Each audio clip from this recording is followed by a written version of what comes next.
Good morning Bengaluru, good morning Karnataka and good morning India. और ये बात मैंने इसलिए कही because this is the road map of this interview with the home minister Shri Amit Shah. आपका बहुत बहुत स्वागत है सर। इस मंच पर जितने भी लोग आ रहे हैं, जिससे भी बात कर रहे हैं, कांग्रेस से बात करते हैं तो ऐसा लगता है कांग्रेस जीत रही है, बीजेपी से बात करते हैं तो लगता है बीजेपी जीत रही है। अभी आपसे बात कर रहे थे तो ऐसा लग रहा था कि एकदम आप तो जीत ही गए। तो आज मगर मैं बता दूं, हम जीतने जा रहे हैं और पूर्ण बहुमत के साथ सरकार बनाएंगे। तो अमित जी, हर चुनाव से पहले सब पार्टियां यही कहती हैं, दावे तो सभी करते हैं और आप भी हमेशा करते हैं, और दावे कभी सही निकलते हैं कभी गलत निकलते हैं। लेकिन आज हम ये चाहेंगे कि आप, पूरा देश इस समय सुन रहा है, बेंगलुरु और कर्नाटक भी सुन रहा है, और आप एक रणनीतिकार हैं। अब रणनीतिकार आप हैं, लेकिन रणनीति जितना भी आप, मैं ये रणनीति कांग्रेस के लिए नहीं पूछ रहा हूँ, ये वोटर्स के लिए पूछ रहा हूँ कि आपके दिमाग में क्या है और आपका रोड मैप क्या है इस कर्नाटक चुनाव के लिए। देखिए, जहां तक कर्नाटक का सवाल है, आपने वोटर के परिप्रेक्ष्य में पूछा है, इसलिए मैं सबसे पहले कर्नाटक के वोटर के लिए बात जरूर करना चाहता हूं।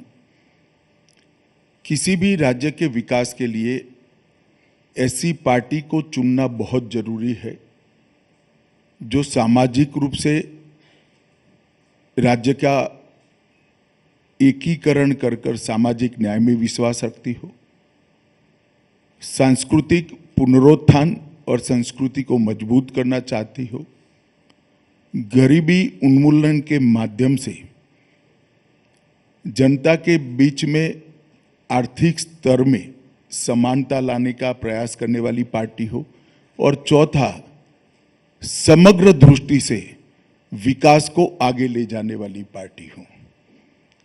इंफ्रास्ट्रक्चर का विकास हो, इंडस्ट्रियल डेवलपमेंट हो, या टेक्नोलॉजी को अंतिम व्यक्ति तक पहुंचाना हो, ये विजन जिस पार्टी के पास हो। और मैं मानता हूं भारतीय जनता पार्टी ने ये चारों क्षेत्र के अंदर बहुत अच्छा किया है और कर्नाटक की जनता का भरोसा हमने प्राप्त किया है।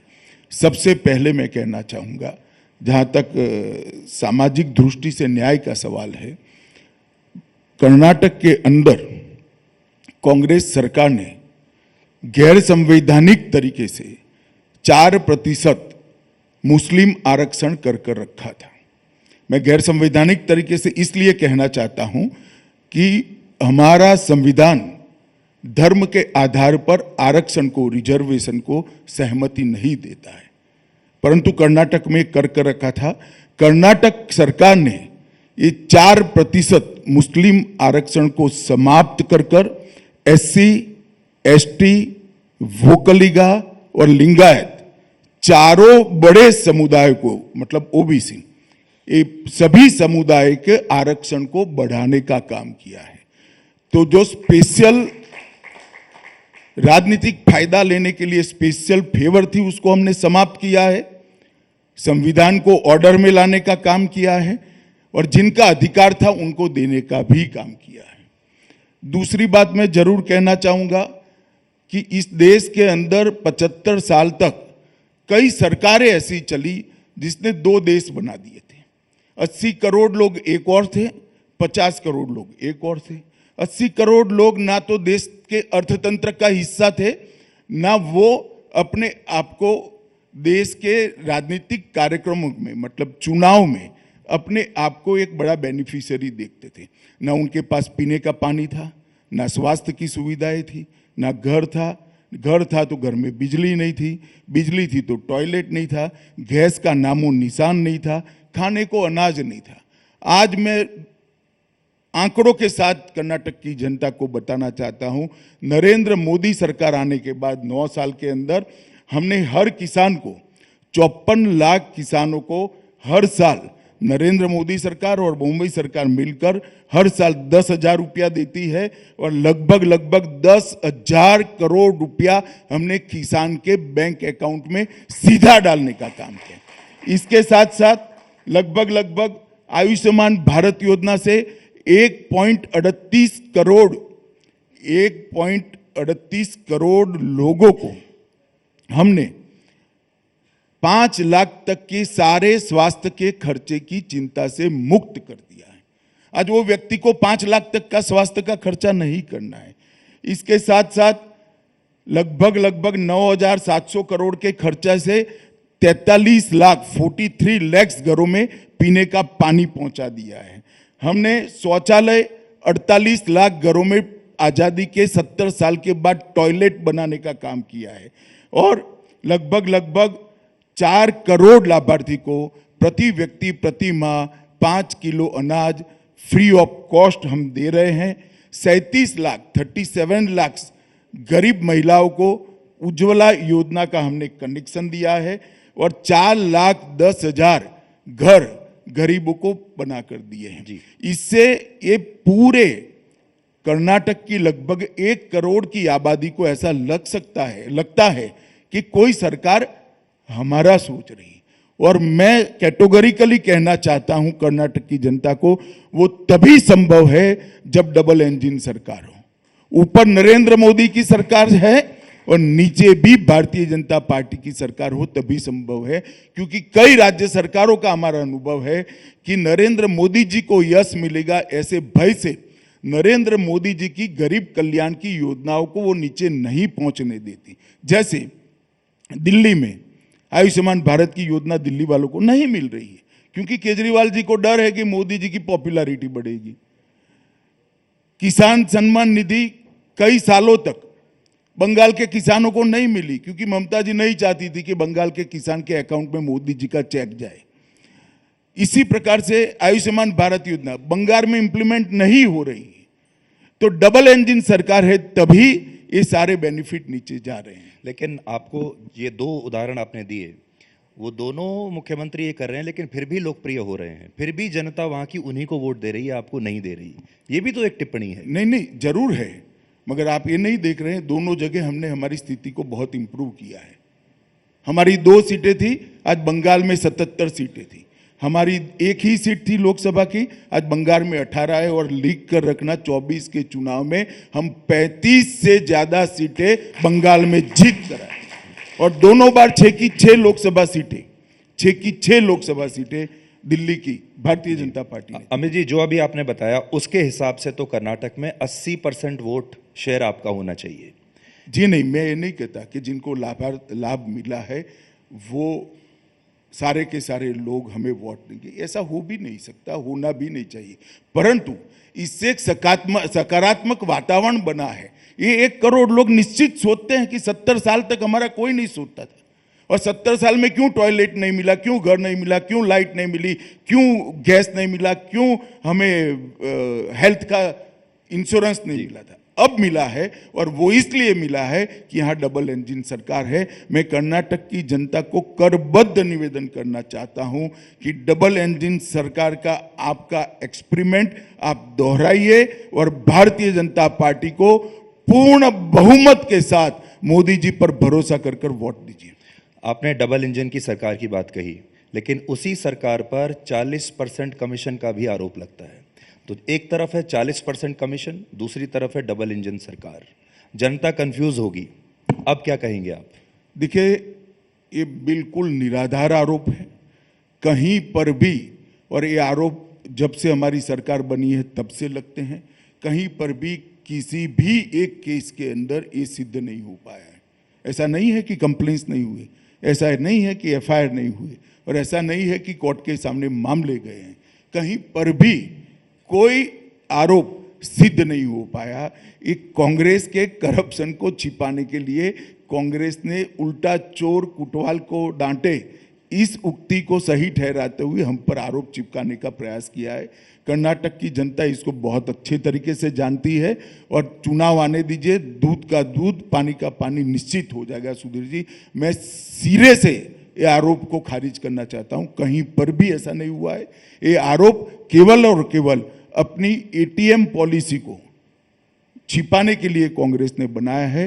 कांग्रेस ने कर्नाटक को दिल्ली के खजाने भरने का एटीएम बनाकर रखा था, इसमें से पहली बार कर्नाटक मुक्त हुआ है। अमित जी, एक और सवाल जो पूरे देश में भी डिस्कस हो रहा है, कर्नाटक में भी हो रहा है, कि जिस तरीके से इस बार आपने पूरा रीशफल कर दिया अपनी पार्टी में, जो आपने टिकट डिस्ट्रीब्यूशन किया है, 18 एमएलएज के आपने टिकट काटे, उसमें से कई सीनियर पूर्व मुख्यमंत्री, पूर्व उप मुख्यमंत्री, उनके टिकट आपने काट दिए, 52 नए फेसेस आप लेकर आ रहे हैं। इससे पहले आपने यही गुजरात में भी किया था, हालांकि गुजरात में इससे कहीं ज़्यादा किया था। तो क्या आप गुजरात वाला मॉडल ही यहाँ पर इम्प्लीमेंट कर रहे हैं? सुधीर जी, कोई मॉडल नहीं होता है। हमारी पार्टी की आंतरिक निरीक्षण की क्षमता आज भी हमने बनाए रखी है। सत्ता पर आने के बाद भी हम आत्मचिंतन करते हैं। एक तो पीढ़ीगत बदलाव होते हैं, जनरेशन चेंज के कारण बदलाव होते हैं, और दूसरे काफ़ी सारे मुद्दों को कंसिडर करके बदलाव होता है। मगर भारतीय जनता पार्टी हमेशा बदलाव में मानती है, और मैं ऑन द कॉन्ट्ररी कहना चाहता हूं कि बाकी राज्यों के कंपैरिजन में कर्नाटक में कम बदलाव हुआ है। हर जगह हम बदलाव करते हैं। चुनाव प्रचार इज ऑल अबाउट ऑप्टिक्स। वो लोग उसको किस तरीके से देखते हैं। अब बिल्कुल चुनाव से पहले आपने इन लोगों की टिकट काटी और ये कांग्रेस में चले गए। कांग्रेस इसको अपनी एक बहुत बड़ी उपलब्धि मान रही है। जिस कम्युनिटी से ये आते हैं, अब ये कहा जा रहा है कि वो कम्युनिटी आपके हाथ से निकल जाएगी। तो ये जो नैरेटिव है, पहले एक बात मैं बता दूं, कांग्रेस अगर ये मानती है कि सिट्टार जी के वहां जाने से वो जीतेगी, तो कम से कम वो तो स्वीकार करेगी कि अकेले वो जीतने की स्थिति में नहीं थी। ये उनका प्रचार ही उनके दिवालियापन का स्वीकृति है कि वो अकेले जीतने की स्थिति में नहीं थे। मगर मैं स्पष्टता कर दूं, सिट्टार जी गए हैं, ना हमारी वोट बैंक गई है, ना हमारा कार्यकर्ता गया है। भारतीय जनता पार्टी इंटैक्ट है और हम प्रचंड बहुमत के साथ यहां पर चुन कर आएंगे। लेकिन आपने जो ये टिकट काटे, इसके पीछे क्या रीजन था? क्या ये टेंटेड थे, ये नहीं, डेडवुड थे? हमने ये कभी नहीं कहा परिवारवाद था। ऐसा है, हमने कभी नहीं कहा टेंटेड थे। कई सारे चीज़ों को, कई सारे फैक्टर को मिलाकर पार्टी निर्णय करती है, और मैं मानता हूं इसको सार्वजनिक नहीं करना चाहिए। जिनको टिकट नहीं मिला वो भी सम्मानीय कार्यकर्ता हैं, और पार्टी में से उचित स्तर से उनसे बातचीत भी होती है कि क्यों टिकट काटा गया, क्या रिक्वायरमेंट थी। कई बार नया ब्लड भी लाना होता है, जनरेशन चेंज भी करना पड़ता है, कई बार कुछ मुद्दे होते हैं जिसके कारण टिकट नहीं दे सकते हैं। परंतु ये पार्टी के आंतरिक मूल्यांकन का ही सवाल है। इसको कोई टेंटेड था इसलिए काटा है, ऐसे नहीं सोचना चाहिए। मतलब बंद कमरे में आपने उनको समझा दिया था कि क्या इश्यूज हैं? नहीं, वो प्रक्रिया, ये डेमोक्रेटिक पार्टी है। सालों तक कोई कार्यकर्ता काम करता है और उसको चांस नहीं दे रहे, तो इसके पहले बात तो करेंगे ना। हम राजीव गांधी की तरह एयरपोर्ट पर वीरेंद्र पाटिल को जैसे बदल दिया था, ऐसे नहीं बदल सकते हैं कि कल से वीरेंद्र पाटिल मुख्यमंत्री नहीं है। ऐसा हम नहीं कर सकते हैं। जी, इस पर मैं आऊंगा। एक आपने बदलाव देखा होगा, इस बार दो चीजें देखने को मिली। एक तो आपने जिन लोगों का टिकट काटा, बीजेपी तो बड़ी अनुशासित पार्टी मानी जाती है, अनुशासित कार्यकर्ता माने जाते हैं, उन लोगों का टिकट के लालच में कांग्रेस में चले जाना, ये थोड़ी अजीब सी बात है बीजेपी के लिए। दूसरा, बीजेपी की सरकार पर भ्रष्टाचार का आरोप लगना। बाकी सब आरोप लग सकते हैं, पोलराइजेशन, हिंदू मुसलमान, लोगों को बहुत तरह के आरोप, लेकिन भ्रष्टाचार का आरोप 40% वाला, और दूसरा आपके लोगों का कांग्रेस में चले जाना टिकट के लालच में, ये दो अनयूजुअल चीजें हैं। देखिए, कई बार भारतीय जनता पार्टी के कई नेता पार्टी छोड़कर गए हैं, कोई पहली बार नहीं है। पार्टी जब कठोर फैसले लेती है तो कोई उसको हजम कर पाता है, कोई नहीं कर पाता है। जो हजम कर लेते हैं उनका पार्टी में सम्मान भी होता है, जो चले जाते हैं वो अपना भविष्य दूसरी जगह तराशते हैं। मगर ज़्यादातर पार्टी छोड़कर गए हुए कार्यकर्ताओं का भारतीय जनता पार्टी का इतिहास है कि वो चुनाव नहीं जीतते हैं, और मुझे पूरा भरोसा है यहाँ पर भी वो इतिहास रिपीट होने जाएगा। और जहाँ तक 40% कमीशन का सवाल है, एक बिल्कुल झूठा आरोप है जो कहीं पर भी किसी भी प्लेटफॉर्म पर, डेमोक्रेटिक व्यवस्था में कई प्लेटफॉर्म होते हैं, ठहरा नहीं है, इसकी मान्यता नहीं मिली है, इसकी स्वीकृति नहीं मिली। अब मैं आपके फॉर्मूले पर आता हूं। अगर बाहर से अगर हम देखते हैं, जो लोग इस समय आपको देख रहे हैं, सुन रहे हैं, उनके दिमाग में जो फॉर्मूला आएगा वो आएगा double engine, social engineering plus हिजाब और आपकी वेलफेयर योजनाएं, यही क्यों यही क्यों हिजाब? पीएफआई नहीं? पीएफआई। पीएफआई भी महत्वपूर्ण मुद्दा है। कांग्रेस ने अब तक इस राज्य के अंदर पीएफआई को संभाल कर रखा, बचा कर रखा, समर्थन कर रखा था। भारतीय जनता पार्टी ने पीएफआई पर बैन लगाकर पूरे दक्षिण भारत और दक्षिण भारत से प्रसरते हुए ये अलगाववादी संगठन को रोकने का, नकेल कसने का काम किया है। इसका सबसे बड़ा फायदा कोई एक राज्य को होने जा रहा है तो कर्नाटक को होने जा रहा है। पीएफआई आपको लगता है चुनाव का मुद्दा होगा? लोग इसके मुद्दे पर वोट डालेंगे आपको? पीएफआई नहीं हो सकता, सलामती हो सकती है। जिस प्रकार से पीएफआई की सह में यहां पर हिंसा हो रही थी, हमारे कार्यकर्ता प्रवीण को रोड पर मार दिया गया, मतलब सबके देखते मार दिया गया, और जिस प्रकार से हिम्मत बढ़ती जा रही थी, हमने जो कठोरता के साथ काम किया है, इसका निश्चित रूप से कर्नाटक की जनता में एप्रिसिएशन है। कर्नाटक की जनता इसे अपने आप को सिक्योर और सेफ मान रही है। ये मेरा पर्सनल फीडबैक है और मैं मानता हूं कि कर्नाटक के हर गांव का फीडबैक है। पर आपको लगता है जो फॉर्मूला मैंने आपको बताया, ये ऐसा फॉर्मूला है जो हार नहीं सकता? ये वैसा ही फॉर्मूला है कि मेरे पास बंगला है, गाड़ी है और मेरे पास माँ भी है?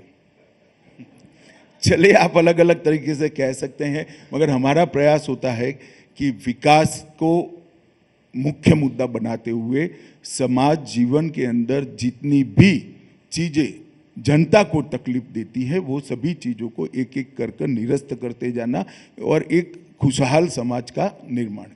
अमित जी, पिछली बार मुझे याद है जब पिछला विधानसभा चुनाव था, आप बीजेपी अध्यक्ष थे और आपने बहुत समय यहाँ पर बिताया था। आपने एक घर ले लिया था और काफ़ी समय तक आप उस घर में ही रहते थे और यहीं से संचालन करते थे। उस समय में और आज में क्या अंतर देखते हैं आप, उस चुनाव में और आज के चुनाव में? नहीं, बहुत अच्छी पोजीशन में है हम आज। उस वक्त हम 106 सीट प्राप्त कर रहे थे। इस बार निश्चित रूप से हम अच्छे बहुमत के साथ, पूर्ण बहुमत के साथ भारतीय जनता पार्टी जीतेगी, और इसका कारण है कांग्रेस के पास जवाब नहीं है। मैं आपको कुछ आंकड़े जरूर कहना चाहता हूं। 2014 से 19 में टोटल कर्नाटक को कांग्रेस सरकार, जो सोनिया मनमोहन की सरकार थी, उसने 2009 से 14 तक कांग्रेस सरकार ने 94,224 करोड़ रुपया दिया था। ध्यान से सुनिएगा, 94,224। और 2014 से 19 के 5 साल में हमने 94,224 से बढ़ाकर 2,26,418 करोड़ रुपया कर्नाटक के विकास के लिए दिया है, और इसका पाई पाई का हिसाब मेरे पास है। मैं कांग्रेस के नेताओं को चैलेंज करना चाहता हूं कि आपके समय में कर्नाटक के विकास के लिए दिल्ली से कितना पैसा आया और हमारे समय में कितना आया, इसका हिसाब लेकर किसी भी चौराहे पर आ जाइए। भारतीय जनता पार्टी का युवा मोर्चा का कार्यकर्ता आपका हिसाब किताब आमने सामने कर लेगा। कर्नाटक की जनता ये देखती है। और टैक्स डिवैल्यूएशन और ग्रांट इन एड की बात करो तो 13-14 में जब हमने काम संभाला, तब वो बजट का 22,000 करोड़ रुपया यहां आता था, ये 2 मद के अंदर, ये 2 हेड के अंदर। और आज वो 2 हेड में 22,000 करोड़ से बढ़कर 75,000 करोड़ रुपया हुआ है। तो इतना बड़ा कर्नाटक को विकास के लिए पैसा मुहैया कराने का काम ये भारतीय जनता पार्टी की सरकार ने। कभी भी रागी और ज्वार खरीदे नहीं जाते थे। हमारी येदियुरप्पा सरकार और मुंबई सरकार ने किसानों के रागी और ज्वार को खरीदकर उनको एमएसपी देने का काम किया है। ये चीजें नीचे तक पहुंचती है सुधीर जी, हम बहुत अच्छी पोजीशन में हैं। आपने बात की, जो फिगर बताई आपने, बड़ी इंप्रेसिव है। लेकिन हम बेंगलुरु में बैठे हैं, जो आईटी हब है, भारत की सिलिकॉन वैली इसको कहा जाता है। बड़ी बड़ी कंपनियों के दफ्तर यहाँ पर हैं, लेकिन अगर आप देखेंगे तो आज भी आप घंटों तक जैम में फंसे रहेंगे। मेरे सहयोगी हैं राहुल कंवल, कल इन्होंने ट्वीट किया था बेंगलुरु के जैम के बारे में। मैंने खुद देखा। हमने जब बाढ़ आती है तो इसी बेंगलुरु के हिस्से को डूबते हुए भी देखा है। इस पर क्या कहेंगे आप? जो देखिए, इंफ्रास्ट्रक्चर जो यहाँ चाहिए था, ये बात वास्तविकता है कि जो इंफ्रास्ट्रक्चर चाहिए था वो यहाँ पर समय रहते नहीं हुआ है। मगर इसका दोष आप भारतीय जनता पार्टी पर इसलिए नहीं मर सकते हैं कि भारतीय जनता पार्टी बेंगलुरु की जनता को अपने समय का हिसाब देने के लिए बाध्य है, कांग्रेस के कामों का हिसाब देने के लिए बाध्य नहीं है। परंतु मैं आज बेंगलुरु की जनता को इतना सुनिश्चित कहना चाहता हूं कि पहले तो मैं बेंगलुरु के लिए हमने क्या किया है वो बताना चाहता हूं। जो ट्रैफिक की बात करी, लगभग 2014 में 7 किलोमीटर मेट्रो थी यहाँ पर, 7 किलोमीटर, अब तक 56 किलोमीटर हो चुकी है। 7 से 56, अब तक 56। हाँ, अब तक 56 और अगले साल इस 100 किलोमीटर को टच कर जाएगा। निश्चित रूप से इससे ट्रैफिक को फायदा होगा और इसके लिए भारतीय जनता पार्टी की नरेंद्र मोदी सरकार ने केवल बेंगलुरु मेट्रो के लिए 13,000 करोड़ रुपया केंद्र से भेजने का काम किया। 13,000 करोड़ रुपीस। बेंगलुरु की उपनगरीय रेलवे के लिए हमने 15,800 करोड़ रुपया दिया है। जो योजना 40 साल से लंबित थी उसको भारतीय जनता पार्टी ने जमीन पर उतारा है। 15,800 करोड़, 13,000, 15,800 करोड़। इसके साथ satellite ring road, town ring road, जो ट्रैफिक को बहुत कम करता है, आर पार जाने वाला ट्रैफिक बाहर से निकल जाता है, बेंगलुरु सिटी के ट्रैफिक को इफेक्ट नहीं करता है। इसके लिए और 15,000 करोड़ हमने दिया है, काम चालू हो गया। 13,000 करोड़, 15,000 करोड़, दूसरे 15,000 करोड़, तो टोटल 43,000 करोड़ रुपया सिर्फ बेंगलुरु के ट्रैफिक के लिए नरेंद्र मोदी सरकार ने जमीन पर उतारा है। मगर ये लेगेसी से वो कांग्रेस से मिली है, इसमें थोड़ा समय जरूर लगेगा। तो आज हमने आपके लिए इसके साथ साथ बेंगलुरु शहर के व्यापक विकास के लिए 9,900 करोड़ रुपया दिया है। अमृत योजना के तहत टाउन प्लानिंग के लिए 6,000 करोड़ दिया है। 47 झील, 47 तालाबों को उसको नया बनाने के लिए लगभग 700 करोड़ दिया है। कावेरी जल पीने के पानी के लिए बेंगलुरु में पहुंचाने के लिए 5500 करोड़ रुपया हमने दिया है। और बाढ़ मुक्त बेंगलुरु, जो जल भराव की आप बात करते थे, सिद्धरामैया जी कुछ नहीं कर पाए, इसके लिए भी केंद्र सरकार ने 1,800 करोड़ दिया और 2,000 करोड़ रुपया कर्नाटक सरकार ने इसके अंदर अपना लगाया है। तो 2,300 करोड़ रुपया बाढ़ मुक्त बेंगलुरु के लिए भी करा है। इसके साथ बेंगलुरु ग्रामीण में मांड्या के से शुरू होते हुए नेशनल हाईवे 275, 2,000 करोड़ रुपया और बेंगलुरु के हवाई अड्डे का टर्मिनल 2 बनाकर 1,200 करोड़ रुपया से एयर ट्रैफिक को भी हमने कम करने का प्रयास किया है। तो बेंगलुरु के लिए अगर किसी ने किया है तो मोदी जी और भारतीय जनता पार्टी ने किया है। हमारे पास जब भी सत्ता आई, हमने बेंगलुरु को देश का सबसे बड़ा और सबसे अच्छा शहर बनाने के लिए हमेशा प्रयास किया है, क्योंकि हम जानते हैं कि आईटी का हब बन चुका है। विश्व भर की कंपनियां यहाँ है। यहाँ एक अच्छा इंफ्रास्ट्रक्चर देना चाहिए, अच्छा एटमॉस्फेयर देना चाहिए और यहाँ अच्छे से बिजनेस को बढ़ावा मिले, ऐसा इन टोटो होलिस्टिक अप्रोच के साथ वातावरण देना। तो आज हमने आपके लिए एक नया वोट बैंक तैयार कर दिया है अमित जी, और वो वोट बैंक है उन लोगों का जो ट्रैफिक में फंसते हैं। देखिए, वो जातीय धर्म से ऊपर के लोग नहीं, आप कभी कभार आते हो, बेंगलुरु वालों को मालूम है, क्योंकि मेट्रो कोई अदृश्य रूप से नहीं बनती है ना। 100 किलोमीटर मेट्रो बनती है तो बेंगलुरु वाला हर रोज देखता है कि ये खंभा लग गया है, अरे अगले महीने खंभा था, अब इस पर ब्रिज भी बन गया, अरे मेट्रो चलने लगी, और बच्चों को लेकर बैठते भी है, तो उनको तो मालूम ही है। मगर आज आपका ज्ञानवर्धन जरूर होगा। येदियुरप्पा का अभी आपने नाम लिया। येदियुरप्पा जी के बारे में कहा जा रहा है कि आपने उनको साइडलाइन कर दिया है। उनको साइडलाइन करके क्या आप चुनाव जीत पाएंगे? देखिए, कांग्रेस में रिटायरमेंट का कंसेप्ट ही नहीं है, और कांग्रेस का व्याख्या है कि राजनीति में सक्रियता का मतलब चुनाव लड़ना और सत्ता प्राप्त करना। मेरी पार्टी का ये नहीं है।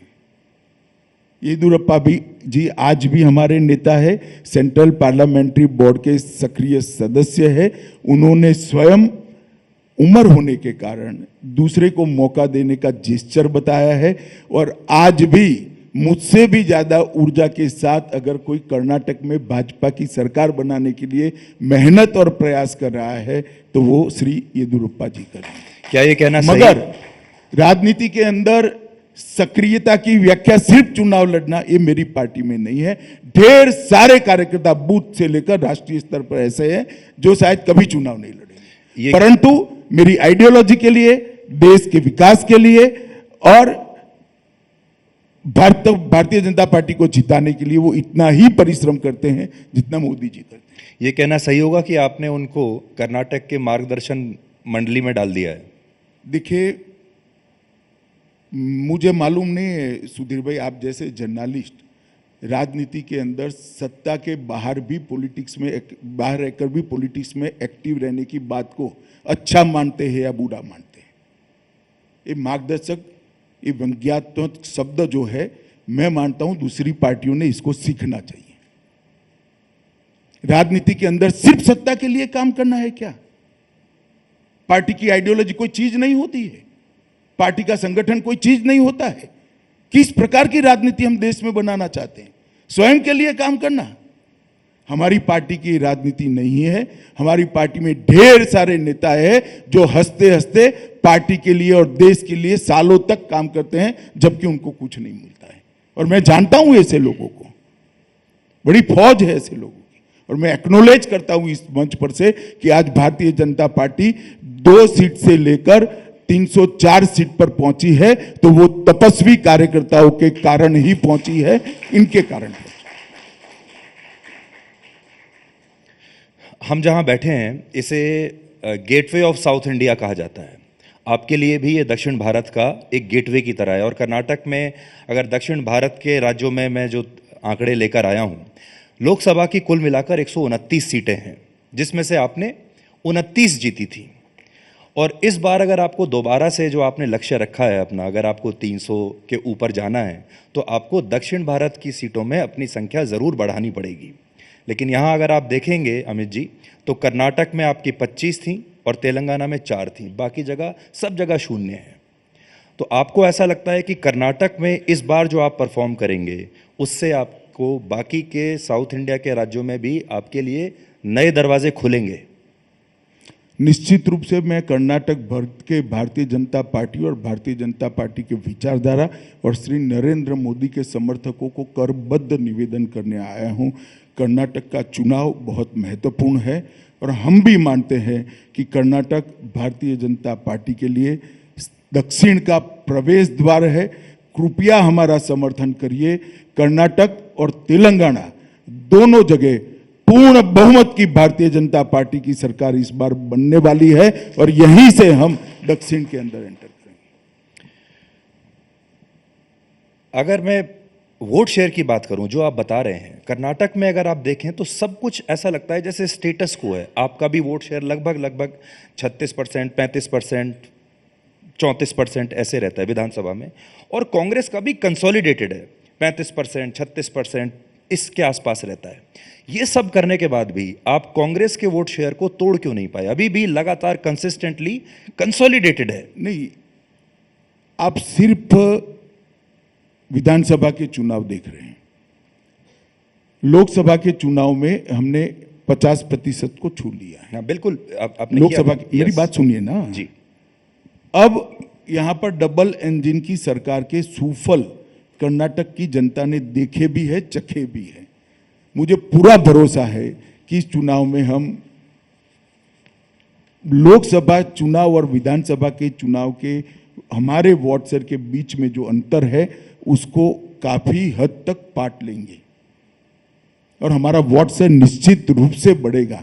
एक बात मैं बताता हूं कि 5 चुनाव में से 4 बार और एक बार कह सकते हैं 5 बार कर्नाटक में भारतीय जनता पार्टी सबसे बड़ी पार्टी बनी और ये भारतीय जनता पार्टी की उपलब्धि है, कर्नाटक की जनता की हमें स्वीकृति। एक और खिलाड़ी है इस पूरे खेल में और उसका नाम है जेडीएस, और वो लगातार उसका भी अपना एक अरे भाई, ये 2 खिलाड़ी ही नहीं है, एक ही है। कांग्रेस और जेडीएस में कोई अंतर नहीं है, आप समझ कर चलना। जेडीएस को वोट देने का मतलब है कांग्रेस को वोट देना, क्योंकि चुनाव के बाद सत्ता प्राप्ति के लिए अपने सारे एमएलए लेकर जेडीएस कांग्रेस के साथ बैठना तय है।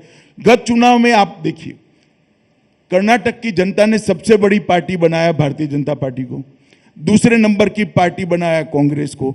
जैसे ही चुनाव हुआ, तीसरे नंबर की पार्टी सीधा कांग्रेस की गोदी में बैठी और मुख्यमंत्री बन गए। इसे गोदी पार्टी कह सकते हैं। गोदी पार्टी ही है, कह सकते हैं नहीं। ये दोनों में कोई अंतर नहीं है। कर्नाटक की जनता को कंफ्यूजन में नहीं रहना चाहिए। जेडीएस को वोट मतलब कांग्रेस को वोट, कोई कंफ्यूजन में मत रहिए। ये दोनों सत्ता के लिए एक ही होंगे और आपका वोट जाया जाएगा। बेहतर है कि आप सीधा भारतीय जनता पार्टी को वोट दीजिए, मोदी जी को मजबूत करिए और कर्नाटक के अंदर डबल इंजन सरकार बनाइए। अब कल्पना कीजिए कि आपको सिंपल मेजोरिटी नहीं मिलती, जो कि आज तक आपको कभी नहीं मिली। कोई सवाल ही नहीं है। हम इस बार हम पूर्ण, आप मेरी बात लिख कर रखिए क्या, कई बार इसी चैनल पर मैं कहकर गया हूं, चैनल गलत साबित हुई है। इस बार पात्र बदला, हर बार राहुल होते थे, इस बार आप हो। मगर इस बार मैं लिख लेता हूं। मैं आपको कहता हूं कि यहां पर पूर्ण बहुमत की सरकार हमें मिलने वाली है और हाफे मार्क से 15 से 20 सीट हम ज्यादा जीतेंगे। पर फिर भी मुझे कहने में कोई दिक्कत नहीं है। तो आप पकड़ोगे ही काउंटिंग के बाद। अमित भाई आप कहते थे क्या हुआ, देख लेना, हाफ वे मार्क से 15 से 20 सीट हम ज्यादा जीतेंगे और पूर्ण बहुमत की भारतीय जनता पार्टी की सरकार। आपका ये बाइट हम रिकॉर्ड करके रख लेते हैं, फिर उस दिन पक्का चलाएंगे। रखिए, पक्का रखिए। लेकिन तो भी मैं आपसे ये जानना चाहता हूं, मगर जीतने के बाद भी चलाइएगा। तब भी मैं एक बार दर्शकों के लिए और वोटर के लिए जानना चाहता हूं कि मान लीजिए अगर आपको कम पड़ा कुछ सीटें, तो क्या आप जेडीएस की मदद लेंगे? देखिए भैया, मैं जर्नलिस्ट नहीं हूं, मैं भारतीय जनता पार्टी का नेता हूं। आत्मविश्वास से भरा हुआ मेरा नीचे फील्ड का एक्सपीरियंस है। निश्चित रूप से भारतीय जनता पार्टी पूर्ण बहुमत के साथ चलती है, कोई इफ एंड बट्स का सवाल नहीं है। तो आप ये कह रहे हैं कि इस बार कर्नाटक में हंग असेंबली का कोई चांस नहीं? कोई सवाल नहीं है। अब मैं थोड़ा दिल्ली के बारे में आपसे एक सवाल पूछना चाहता हूं, और इस समय क्योंकि मैं तो दिल्ली से ही आया हूं कल, और समय अब हमारा निकल रहा है, और ये सवाल तो पूछना बहुत ही आवश्यक है। सतपाल मलिक जो हैं, उनको कल सीबीआई का बुलावा आया है, सम्मन आया है, और आपने देखा होगा सतपाल मलिक काफ़ी समय से आपकी सरकार की आलोचना कर रहे हैं, बता रहे हैं अलग अलग किस्से कहानियाँ, प्रधानमंत्री से क्या बात हुई, आपसे क्या बात हुई। हम ये देख रहे हैं कि जैसे ही कोई आलोचना आपकी शुरू करता है, तुरंत उसके एक हफ्ते 10 दिन में उसको कहीं ना कहीं से बुलावा ऐसा जाता नहीं है। ये मेरी जो जानकारी है इसके हिसाब से ये तीसरी बार बुलाया है उनको। अच्छा, ऐसा नहीं है, एक जांच चल रही है। इसमें उन्होंने जो कहा है, इसके अलावे कोई साक्ष्य सबूत या चीजें आई होगी तो बुलाया है। तीसरी बार बुलाया है, इसलिए हमारे खिलाफ बोलने के कारण बुलाया, ये सत्य नहीं है। मगर मैं इतना कहना चाहता हूं, आपको ये भी पूछना चाहिए कि हमारे साथ से अलग होने के बाद ही क्यों ये सारी बातें याद आती हैं? ये आत्मा उस वक्त क्यों जागरूक नहीं होता है जब सत्ता में बैठे होते हैं? तो इसकी क्रेडिबिलिटी भी सोचनी चाहिए जनता ने और पत्रकारों ने। अगर ये सब कुछ सही है तो वो गवर्नर थे, तब क्यों चुप रहे? सही है तो खैर, ये सब सार्वजनिक चर्चा के मुद्दे नहीं है। मैं इतना जरूर देश की जनता को कहना चाहता हूं कि भारतीय जनता पार्टी की सरकार ने ऐसा कुछ नहीं किया जिसको छिपाना पड़े। कोई अपने निहित राजनीतिक स्वार्थ के लिए हमसे अलग होकर कुछ कहता है तो उसका मूल्यांकन मीडिया ने भी करना चाहिए, जनता ने भी करना चाहिए। आपको लगता है किसी की गोदी में जाकर बैठ गए हैं वो? छोड़िए, इस तरह का शब्द प्रयोग मेरे लिए ठीक नहीं है, परंतु मैं इतना जरूर कहता हूं कि आप जब पावर में नहीं है, हमसे अलग हो गए हैं, और जब आप आरोप लगाते हैं तो वो आरोप की वैल्यू और वैल्यूएशन दोनों जानना चाहिए। अच्छा, मैं थोड़ा सा और फ्लैशबैक का सवाल पूछता हूं। जब आपने उन्हें चुना इतने महत्वपूर्ण पद के लिए, चुनने के बाद कभी उस समय आपको ऐसा लगा कि आपने गलत व्यक्ति को चुन लिया है? क्योंकि आप मिलते हैं, आप समझते हैं, बातचीत करते हैं, उसकी गहराई समझते हैं। हमारी पार्टी में घने बड़े लंबे समय से काम करते हैं। मैं राष्ट्रीय राजनीति में आया उसके पहले ही वो श्री राजनाथ सिंह जी की अध्यक्षता में राष्ट्रीय उपाध्यक्ष थे, मेरी टीम में भी रहे और एक सिलेक्शन किया। अब ठीक है भाई, कई बार होता है राजनीति में ऐसा। ये तो कहेंगे कि गलत आदमी को चुन लिया आपने? मैं इतना ही कहना चाहता हूं कि वो काफ़ी लंबे अरसे से काम करते थे। अब समय समय पर कोई अपना रुख बदल सकता है, हम क्या कर सकते हैं? गलत आदमी पर विश्वास कर लिया। ये आप कह रहे हैं, मैं कहता हूं समय समय पर कोई आदमी रुख बदलता है तो उसको क्या कर सकते हैं, जनता ने उसको पहचान लेना चाहिए। जी। अगर राजनीति की भी बात करें अमित जी, और मैं प्योरली राजनीति की बात कर रहा हूं, इस समय जितने भी विरोधी हैं बीजेपी के, चाहे वो राहुल गांधी है, चाहे वो ममता बनर्जी है, या फिर अरविंद केजरीवाल हैं, उन सब की जो इस समय फिल्म चल रही है, उस सब की पृष्ठभूमि में अदालत ज़रूर दिखाई देती है। यानी सब अदालती मामलों से, ईडी से, सीबीआई से, एजेंसी से, तो एक नई एंट्री हम देख रहे हैं कि भारत की राजनीति में अभी हुई है, और ये उसका पूरा राजनीतिक प्रयोग इस्तेमाल कर रहे हैं। देखिए, हर आदमी विक्टिम कार्ड खेल रहा है इस समय। केजरीवाल जी भी खेल रहे हैं, राहुल गांधी भी खेल रहे हैं। जब मैं आज आपसे बात कर रहा हूँ, राहुल गांधी आज अपना मकान खाली करने वाले हैं, और उन्होंने ये तय किया है कि वो जब चाबी देंगे वापस सरकार को, तो उसमें फोटो वोटो खिंचवाएंगे, वीडियो बनाएंगे। प्लीज प्लीज, वो तो आप चलाइए, आपकी टीआरपी के लिए हमें कोई इसमें आपत्ति नहीं है। परंतु हमने नहीं कहा है राहुल गांधी को कि ओबीसी का अपमान करिए, वो उनके एडवाइजर ने किया।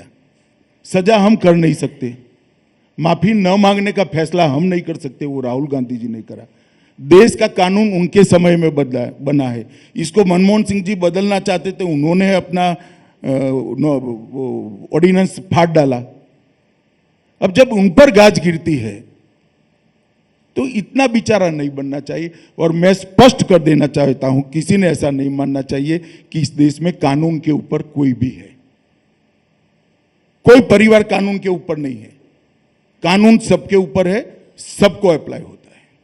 यानी कानून पहले भी था, अभी भी है, हो सकता है आप उसका अलग तरह से प्रयोग कर रहे हैं। देखिए, कांग्रेस ने कितना किया है उसमें मैं जाकर बात करना नहीं चाहता, क्योंकि इसका कांग्रेस ने जितनी बार भी प्रयोग किया, किसी को लॉजिकल एंड तक कोर्ट ने कंक्लूड नहीं कर पाई है। कांग्रेस के समय में यहां सजा हुई है, 2 कोर्टों ने कंफर्म कर दिया। हाई कोर्ट में जाए, अब इसमें इतनी हाई तौबा करने की क्या बात है? हजारों लोग जाते हैं हाई कोर्ट में। आप देश के होम मिनिस्टर हैं, पूरे सिस्टम में आपको नंबर 2 कहकर पुकारा जाता ये है। ठीक नहीं है। पर आप जानते तो हैं कि नंबर 1 और नंबर 2 ऐसे कह के बात होती है। नहीं, ये ठीक नहीं है, मैं इतना ही कहना चाहता हूं। जी, सुप्रीम कोर्ट में सेम सेक्स मैरिज के ऊपर आजकल बहुत दिलचस्प चर्चा चल रही है।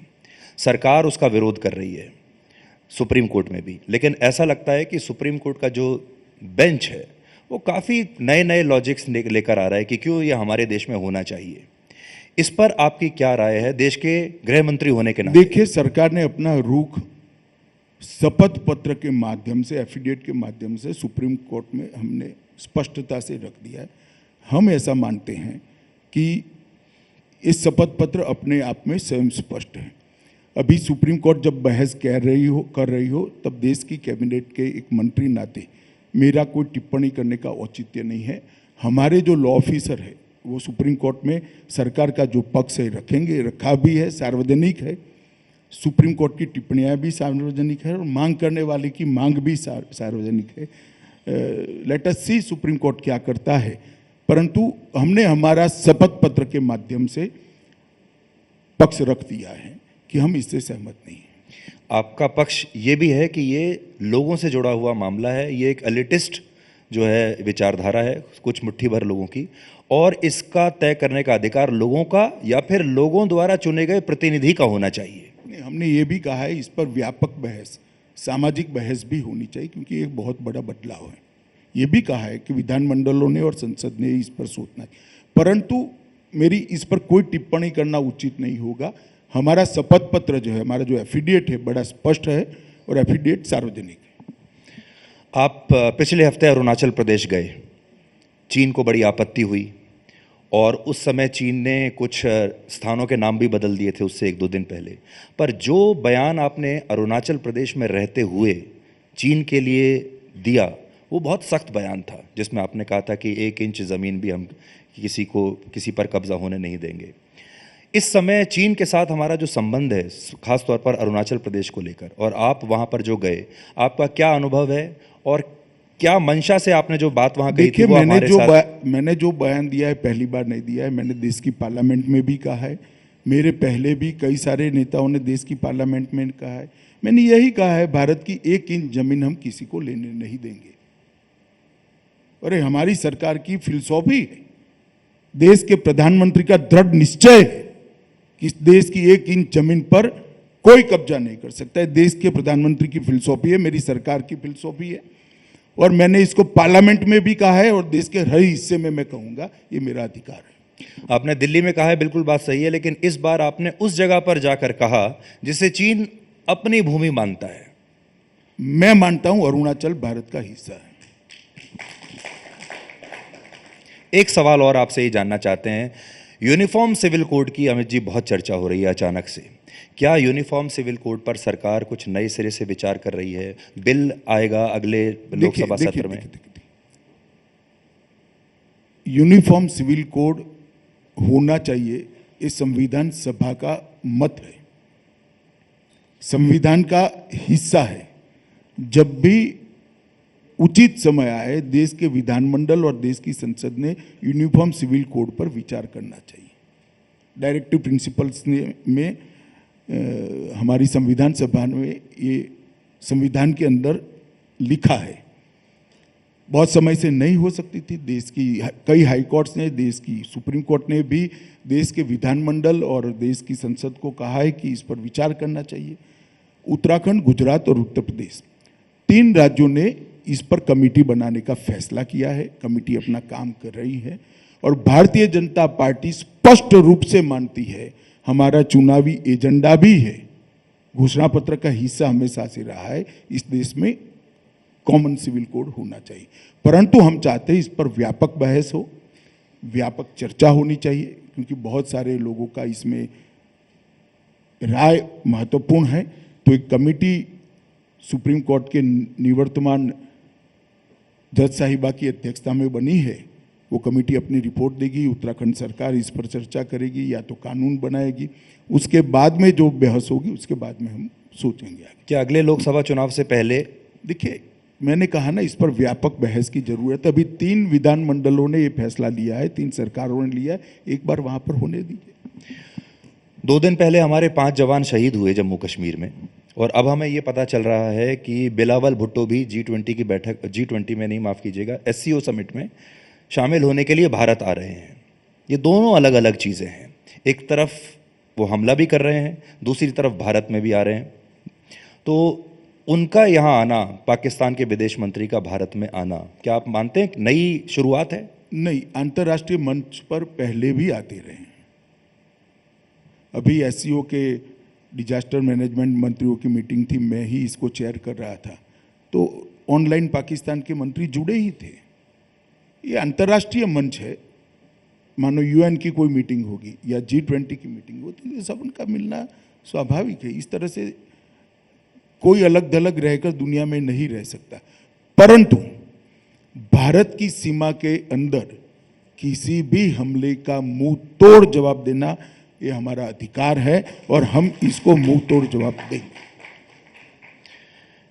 आपने देखा होगा अभी लंदन में जो हमारे हाई कमीशन पर जिस तरीके से हमला हुआ, और बाकी देशों में भी जो हो रहा है, इस बार खास तौर पर आपके मंत्रालय ने एक नया तरीका निकाला उससे निपटने का। आपने अपनी खुद की जांच बैठा दी, दिल्ली पुलिस ने FIR कर लिया, आपने उन देशों के साथ भी उसको बहुत उस तरीके से उठाया, आपने उनके PIO कार्ड्स जो हैं वो भी कैंसिल करने की बात कही। ये एक नया अप्रोच है आपके दिमाग में कि अब इस तरीके से आगे से जो भी कोई एंटी इंडिया एक्टिविटी होगी बाहर? देखिए, एक बात समझ लीजिए, राजदूत का कार्यालय विश्व में कहीं पर भी हो, वो भारत की भूमि माना जाता है। भारत का सार्वभौमत्व इतना ही वहां अप्लाई है जितना भारत के हिस्से में है। मैं लीगल स्टेटस की बात करता हूं। भले हमारा राजदूत का कार्यालय, हाई कमिश्नर की ऑफिस लंदन में स्थित हो, मगर वो भारत का भूमि है, भारत का हिस्सा है। और NIA को हमने सक्षम बनाया है, विदेश में भी भारत के हितों के खिलाफ अगर कोई षड्यंत्र होता है, कोई गुनाह होता है, तो NIA इसकी जांच कर सकती है। दिल्ली पुलिस ने केस रजिस्टर किया था, प्रारंभिक जांच की, हाई कमिश्नर से रिपोर्ट भी आ गई, और वो रिपोर्ट के आधार पर अब ये जांच हमने NIA को दी है और NIA इसको आगे ले जाएगी। भारत के राजदूतालय पर हमला नरेंद्र मोदी सरकार हल्के से नहीं ले सकती। हम इसको बहुत गंभीरता के साथ ले रहे हैं और देश के प्रस्तावित कानून के हिसाब से कठोर कार्यवाही। आप तो जानते हैं ये हमला खालिस्तान के समर्थकों ने किया था। आप होम मिनिस्टर भी हैं। पंजाब में अचानक से हम ये एक लहर नहीं देख रहे हैं खालिस्तान की। अमृतपाल सिंह इतने दिन से ऐसा है भाई, कोई लहर बहर नहीं है। कई बार कुछ लोग प्रयास करते हैं, सरकार अपना काम करती है। पंजाब सरकार ने अच्छा काम किया, भारत सरकार ने समर्थन किया है, कुछ नहीं है। ये इसको हम बड़ी बारीकी से देख रहे हैं और किसी को रियायत नहीं है कि देश की एकता और अखंडता के साथ खिलवाड़ कर पाए। पर यह अजीब सी बात नहीं है कि अमृतपाल सिंह अभी तक पकड़ा ना जाए? कई बार होता है, मगर जिस प्रकार से वो घूम रहे थे, आज वो अपनी गतिविधि नहीं कर सकते।